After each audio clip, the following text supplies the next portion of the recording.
सम्पूर्ण फेसबुक मित्रलाई मेरो नमस्कार।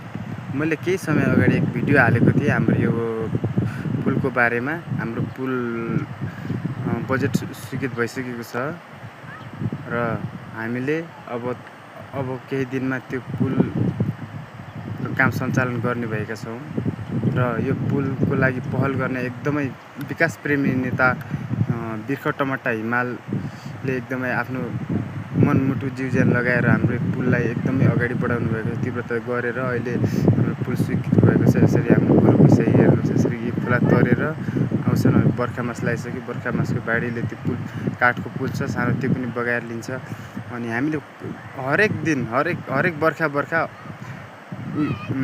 लगभग 70 सालदेखि हामीले यो भोग्दै आएको यो पीडा र हाम्रो वडा सदस्य मैजाली टमट्टाले पनि आफ्नो पहल गर्नुभएको थियो र प्रदेशसम्म पहल गरेर यो पुल हामीलाई एकदम स्वीकृत भएको छ। बजेट अब काम छिटै सञ्चालन होस् भन्ने मेरो अनुरोध छ।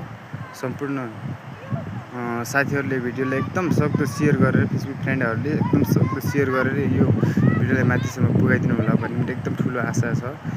र हाम्रो विकास प्रेमी नेता बिर्ख टमट्टा हिमाललाई पनि म एकदमै मनैदेखि धन्यवाद दिन चाहन्छु र सबैजनाले धन्यवाद भनेर यो भिडियोलाई सेयर गरेर माथिसम्म पुगाइदिनु होला भन्ने एकदम आशा छ। र हाम्रो दलित महिला सदस्य मैजाली टमट्टाले पनि आफ्नो एकदमै माथिसम्म पुगाइदिनु यो तीव्र रूपले अगाडि बढाउनु भएको हुँदा यो कामलाई उहाँलाई पनि धन्यवाद भन्न चाहन्छु।